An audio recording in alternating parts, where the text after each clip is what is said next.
संविधान में क्या है प्रावधान और दिया कितना, इस पे आज तक बात नहीं हो पाई।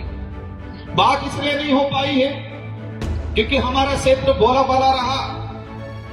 तलवारों से, तीर कमानों से अत्याचार होता था, शोषण होता था, लेकिन आज कागज और कलम में अत्याचार हो रहा है हमारे साथ।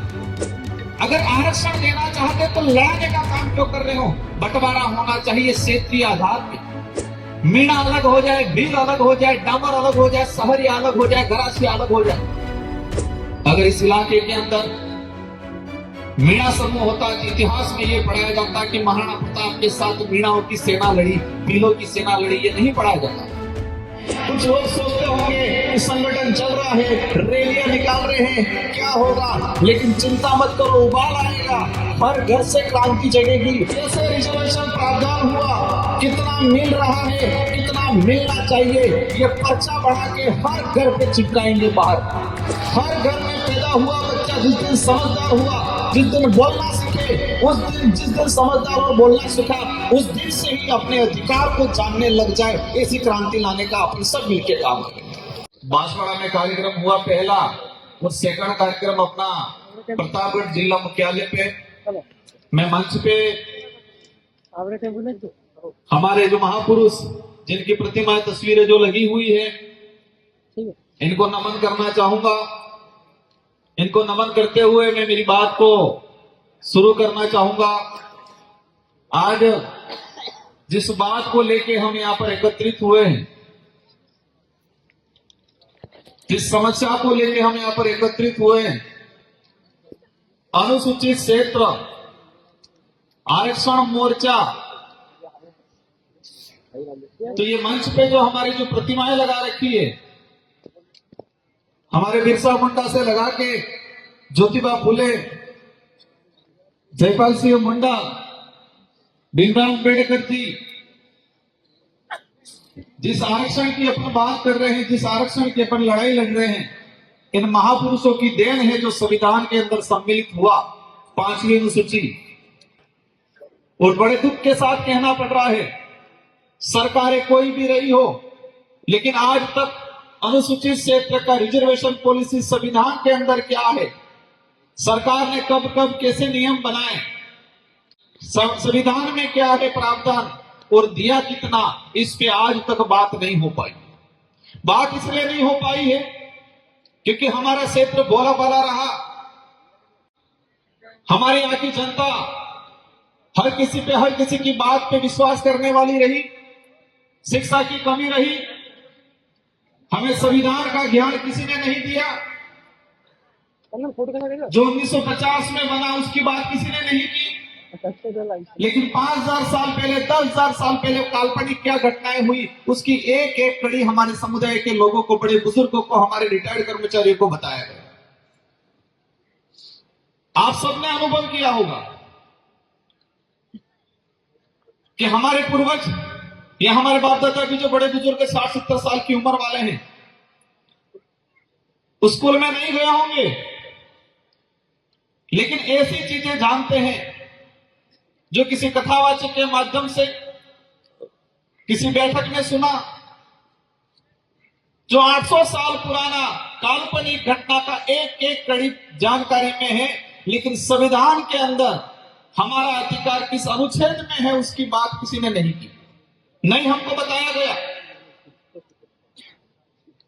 ये विचारधारा आई, शुरुआत हुआ 5वीं अनुसूची के संवैधानिक अधिकार, लोगों ने भड़काया, ये 5वीं पास की बात कर रहे हैं।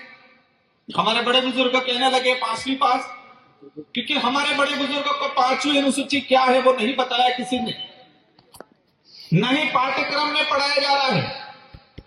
स्कूलों का जो पाठ्यक्रम है, उस पाठ्यक्रम में ट्राइबल के कितने राइट्स हैं, संवैधानिक अधिकार क्या हैं, वो नहीं पढ़ाया जा रहा है। कहीं पढ़ा भी दिया जाता है, 1 या 2 लाइन में सिमट दिया जाता है।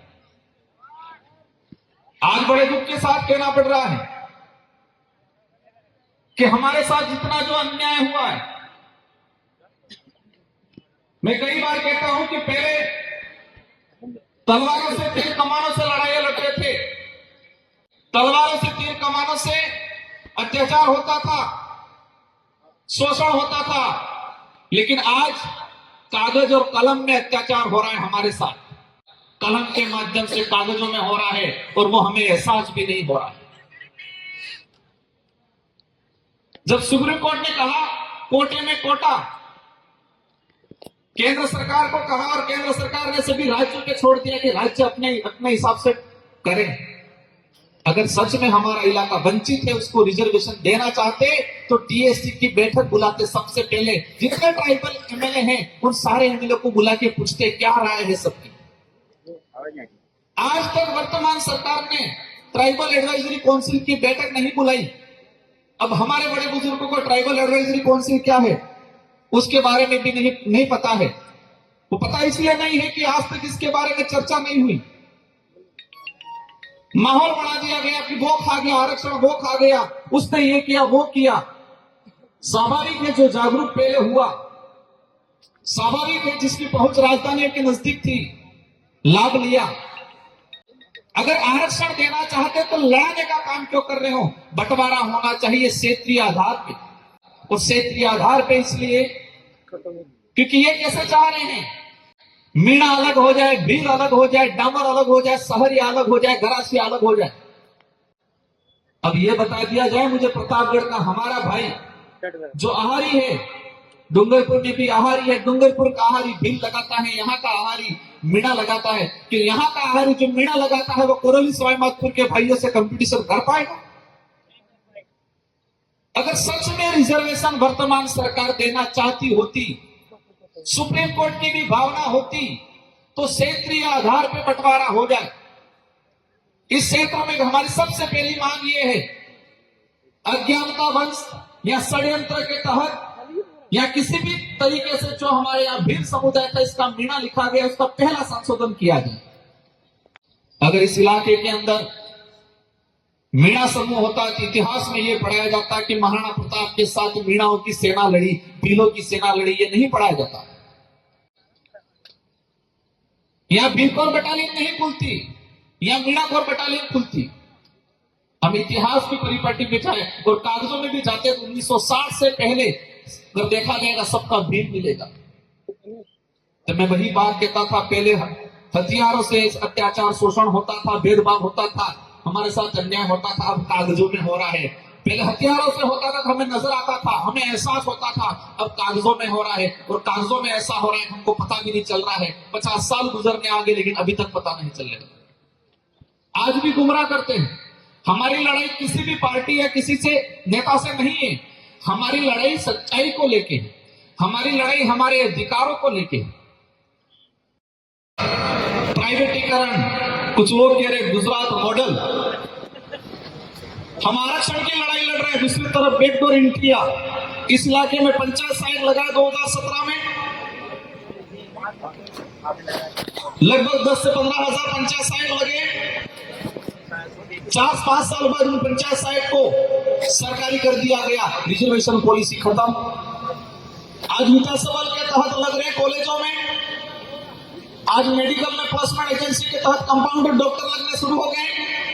डॉक्टर कंपाउंडर तो ठीक है, दिल्ली के अंदर आईएएस भी बिना एग्जाम के बन रहे हैं। आज रिजर्वेशन पॉलिसी खत्म कर रहे हैं। ये सारा चीज इसलिए हो रहा है कि कुछ लोग अमीर है वो अमीर बने, गरीब हो वो गरीब बने, ऐसी सोच वाले सत्ता में बैठते हैं, इसलिए ये ऐसी पॉलिसियां बन रही।